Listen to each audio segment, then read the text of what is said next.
Drinking and driving is never worth it. Don't wreck your life. Your Michigan State Police care about you.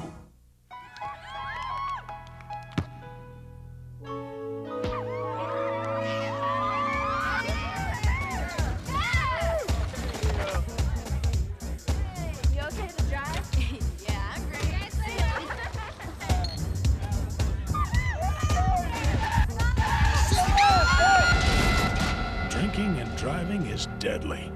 Don't wreck your life. Your Michigan State Police care about you. Welcome back. With me now is the Director of Forensic Science Division inside the Michigan State Police, John Collins. Welcome to the show. Thanks. Good to be here. Forensic science is one of the most demanded services from the Michigan State Police. I wanted to take a little bit of time to talk about the delivery of those services. But before we get too much into that, I was wondering if maybe you can tell us a little bit about your background and how you got involved with the Michigan State Police. Sure. Well, it took me 20 years to get into the Michigan State Police. I graduated from Michigan State's forensic science program and tried to get into the state police at the time to spend some time on the road before going into the lab. And at the time, there was no trooper schools in place, so I put out my resume, started in Georgia with the Georgia Bureau of Investigation, where I trained in forensic science. My background is in firearms, or ballistics, as it's often called. And after that, I spent 2 years with the Bureau of Alcohol, Tobacco, and Firearms Federal Laboratory in Atlanta. And at that time, we had the bombing of the '96 Olympics, and so I did a lot of investigative work, forensic work in the bombing of the Olympics, and then spent 12 years in Chicago as a director of a laboratory in Chicago. And before I came out back home to Michigan, I became a accreditation inspector, so I really had an opportunity to get to a lot of laboratories around the country. I've been to a couple laboratories overseas doing accreditation audits, so I've seen a lot over the last 20 years, but I'm very excited to be back home. And it gives you a lot of good insight into the process of delivering forensic science services. Sure. That's really important. Well, I want to segue over to the Colonel and talk about a little bit about that process of forensic science service delivery right now. I alluded to earlier that it's one of the most requested services from our law enforcement agencies inside the state. And maybe give a little overview of how we're currently delivering those services and what are some things on the horizon as to how to actually improve even more the effectiveness and efficiency associated with those services. And I might start with that, Senator, because John would be the expert in talking about how those services are provided. But as you know, during the last budget cycle, there was $15 million that was authorized but not appropriated. And it was authorized to enhance our forensic services, and it was somewhat looked at on the floor of the casino that the city of Detroit was buying. They're turning that into their police headquarters. They wanted to dedicate a floor to forensic services and let the state provide those services. And you had asked the Department of State Police, with that $15 million, what would be the best use, knowing that we provide a statewide service, and not to just have to be spent in one area, what's best for the statewide application. And so with that being said, I had asked the director of our forensic services to look out at all of our facilities and where can we best use that $15 to enhance the capabilities and provide more service. And so John, maybe can you expound on that? Sure. Well, I think an important point is that we are a statewide regional forensic science laboratory system made up of 7 laboratories. And when you look at the region surrounding the Detroit metropolitan area, we've got 2 full-service accredited laboratories within a short drive of downtown Detroit. So when the legislature approved the $15 million capital outlay, the first question we kind of have to ask ourselves is, all right, well, are we interested at this point in replicating services that are already providing existing laboratories right near, really centralized within the southeastern Michigan region, or do we want to take this opportunity to kind of keep our economy of scale, but at the same time try to do something that we're not doing right now? And what we really identified was an opportunity to design a facility that would really enhance the ability of the city of Detroit as a whole to better manage their forensic evidence. So that's what we were looking to do, was to design a facility that allowed the enhancement of the overall management of forensic evidence from the time it's collected to the crime scene to the point when the police are preparing it for submission to our laboratories. They call it front-end forensics. And so we really see as investing in that front-end forensic side before it gets to their lab as an area that really needs attention. And I mean, we're excited about it. We think that it'll really increase the overall competence of the management of that evidence down in Detroit. So it saves on overall expenses for the facility that's specifically designated for Detroit. And I think we were talking about also putting in a ballistics lab in there because 97% of the cases Michigan State Police sees in regards to ballistics analysis actually come from the city of Detroit. So it kind of makes sense that we get a focus on ballistics testing in the city, and then the other services that are pass through, where Detroit represents what 20% of the caseload, I think, across the board on forensics, would actually we'd use that facility to help with the triage to go to where we have centers of excellence in other areas of forensic throughout the state then. Exactly. In fact, it's not just the ballistics. And when we talk about ballistics, we're talking about recovering fired bullets and cartridge cases from the scene of a crime and then determining forensically if they were fired from a particular gun. But the thing is, though, in one area where we know we can improve out in the field is in the processing of latent prints. There's been a lot of scientific research on the advantages of processing evidence for fingerprints right after it's collected from the crime scene. Fingerprints are primarily made up of moisture. So if a period of time passes between the time it's recovered from the crime scene to the point that it gets on a scientist's workbench, you start to get evaporation and so forth. So we see fingerprint processing taking place in this facility in Detroit. We see some preliminary testing for controlled substances in this facility. So it's definitely I would say, a cutting-edge concept that we're proposing, but it still will be housing what you could call crime laboratory services. It's really focusing on that front end, where we are taking evidence from the crime scenes, working with the police officers and in some cases the prosecutors, to prepare this evidence for laboratory submission. Then once it gets into our laboratories, then we have our processes in place. But we see it as really enhancing our existing infrastructure.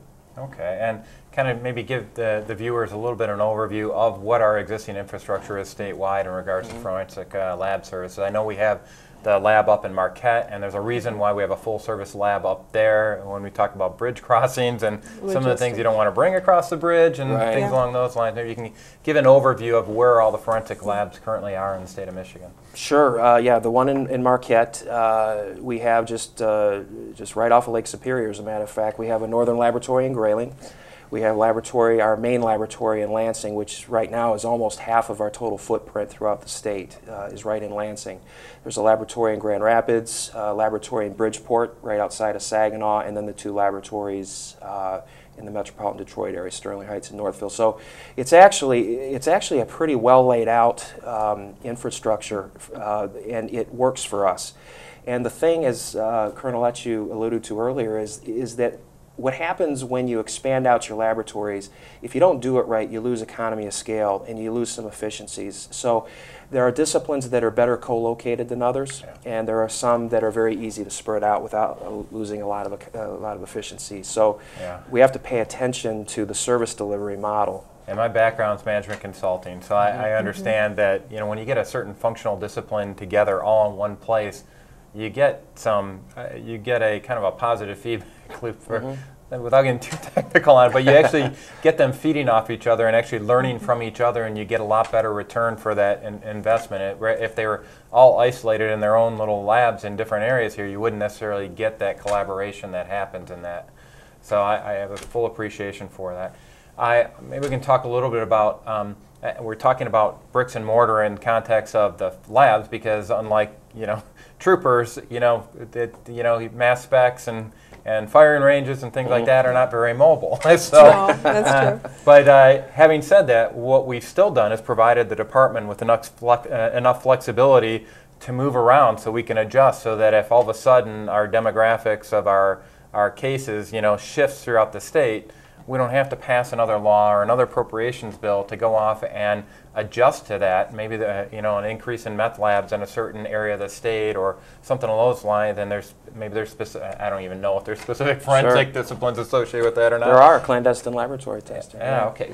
But I mean, the idea is we want to give you flexibility to respond to that and not have additional bureaucracy get in the way of you delivering effective services. So One of the key metrics around this is clearance rate and turnaround time on forensic evidence. And maybe you can talk a little bit about current state of affairs and what's actually been done over the past few years to improve clearance rate and response time back to our local agencies, and what's on the horizon in regards to turnaround and actually proving the effectiveness of those services that everybody's asking for. Well, let me start with what's on the horizon. Our goal is, I want to get to a point where we're just not talking about backlogs. And a lot of people don't believe you can get there, but I can tell you can. We can get to a point, it's amazing, and you could appreciate with your background, it's amazing how much more productive you can become by making some different management choices and resource allocation choices. It kind of becomes habitual to ask for more people and more money, but you really do, you have to look inward from time to time and say, hey, where can we really kind of get some more bang for our buck here? Where we've come from was, I would say, started in January of 2010, where our backlog really hit its peak, which was about 20,000 service requests for service. So like DNA testing would be one service request and latent prints another. So 20,000 requests with a turnaround time of approaching over 300 days, which is just intolerable. That we can't tolerate that. And so we started to have some progress with overtime allocation, but what happens with overtime, as we've learned in the forensic science community, is you get burnout amongst your scientists and it tails off. So what we've done is we've really worked hard with our agencies to establish some parameters on what evidence comes into the laboratory and when it comes into the laboratory. And to make a long story short, what we've seen after we started really pushing these guidelines on September 1st is we have seen almost a 50% reduction in our backlog. So we went from 20,000 to 10,000, and it's still falling. Now, we are going to continue to monitor that. There's areas that we need to target more than others, but this is something that you monitor and you react to it. And we're excited about it. And I'm hearing great things from in the laboratories. Our scientists' morale is up, and that increases productivity, so it kind of builds on itself. All right, one thing I got to ask, can you really turn around DNA testing evidence in 45 minutes like they do on TV? Not yet. We're working on it.